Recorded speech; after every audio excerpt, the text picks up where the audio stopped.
آخر کوارڈ ہے کیا؟ اس کا تعارف کروائیے ہمارے عوام کو۔ کوارڈ بیسیکلی کوارڈیلیٹرل سیکیورٹی ڈائیلاگ ہے جو کہ ایمرج کیا ہے 2001 سے، لیکن دنیا کے سامنے کیونکہ یہ سیکرٹ ایگریمنٹ ہوتے ہیں تو دنیا کے سامنے 2007 میں جاپان کے پرائم منسٹر جو تھے ان کی طرف سے لایا گیا کہ ریجنلزم اور کوارڈ ان کا آپس میں بڑا پرانا رشتہ ہے۔ ریجنلزم کی تاریخ کیا ہے؟ کوارڈ جو ہے وہ ریجنلزم کی جو پالیسی فریم ورک ہے یا ریجنلزم کا جو کانسیپٹ ہے اس کو سامنے لاتے ہوئے تیار کیا گیا۔ امریکہ کی ایک ہسٹری رہی ہے کہ ہمیشہ ایک تو وہ اسٹیٹس کو رہا ہے، اس کے علاوہ اس کی یہ بھی ہسٹری رہی ہے کہ اس جس کے ساتھ بھی دوستی کی ہے اس کو دھوکہ دیا ہے اور ہمیشہ دوسرے ممالک میں مداخلت بھی کرتا رہا ہے۔ تو نسلی کاؤبوائے کی ہے جو صرف لڑنا اور مارنا اور چھیننا اور لوٹنا جانتے تھے۔ ان کی تو نیشنل سپورٹ بھی آپ دیکھیں تو وہ بھی ریسلنگ اور اس میں بھی بے ایمانی اور اوپنلی ہوتا ہے۔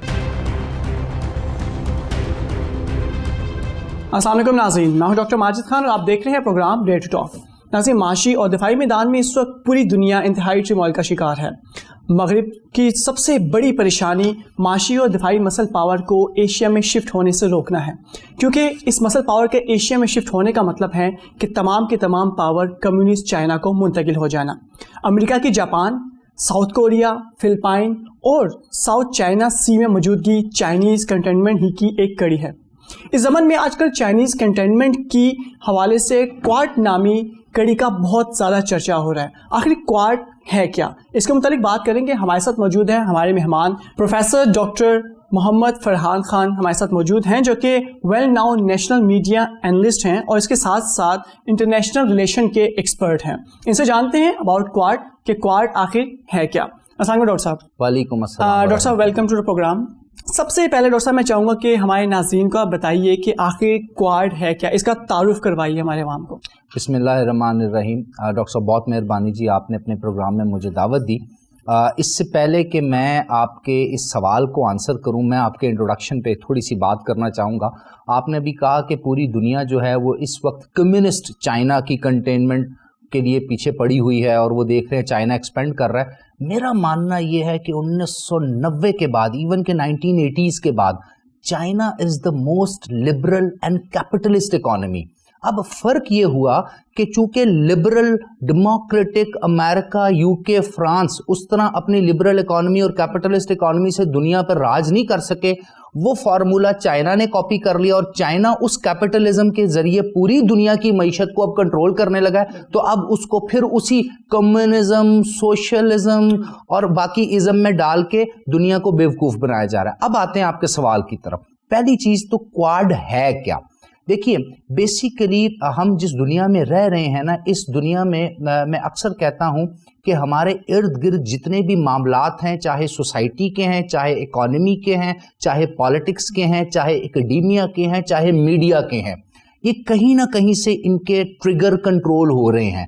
یہ بائی ڈیزائن سسٹم چل رہا ہے۔ اب جب اس ڈیزائن کے ڈیزائنرز کے حق میں کوئی چیز نہیں چلتی تو وہ کیا کرتے ہیں؟ وہ کوئی نئی فلسفی، نیا کانسیپٹ، نیا اگریمنٹ لے کے آتے ہیں۔ بالکل ایسا ہی کوارڈ بھی ہے۔ کوارڈ بیسیکلی کوارڈیلیٹرل سیکیورٹی ڈائیلاگ ہے جو کہ ایمرج کیا ہے 2001 سے، لیکن دنیا کے سامنے کیونکہ یہ سیکرٹ ایگریمنٹ ہوتے ہیں تو دنیا کے سامنے 2007 میں جاپان کے پرائم منسٹر جو تھے ان کی طرف سے لایا گیا۔ اب ہوا کیا؟ 2001 میں ہم دیکھتے ہیں یونائٹڈ اسٹیٹ آف امریکہ نے وار آن ٹیرر کے نام پر افغانستان پہ حملہ کر دیا، آپریشن انڈیورنگ فریڈم کے نام پہ پوری دنیا کو اکٹھا کیا، سیکیورٹی کونسل میں گیا اور سیکیورٹی کونسل کو کہا جی آپ ہمیں ایک ریکمنڈیشن دیں کہ پوری دنیا خطرے میں ہے، اسلامی جو ٹیررسٹ ہیں وہ یہاں پر چھپے ہوئے ہیں، 9/11 کا واقعہ کر دیا گیا ہے، اب ہم نے سب نے مل کے ان تمام کی تمام بلیوں نے مل کے ایک چوہے کو پکڑنا ہے، یعنی چوہے بلی کا کھیل انہوں نے شروع کرنا چاہا افغانستان کے اندر۔ اب ہم دیکھتے ہیں کہ اس ریجن میں امریکہ وار آن ٹیرر کے نام پہ آ کیوں رہا ہے۔ کوارڈ کو سمجھنے سے پہلے آپ کو ریجنل پالیٹکس سمجھنی ہے۔ جب ہم دیکھتے ہیں 2001 میں 21 سینچری کا آغاز ہو گیا، جس کو Advent of the century of technology and advancement کہا جاتا ہے، تو یہاں پر ریسرجنس آف چائنا ہو رہی ہے۔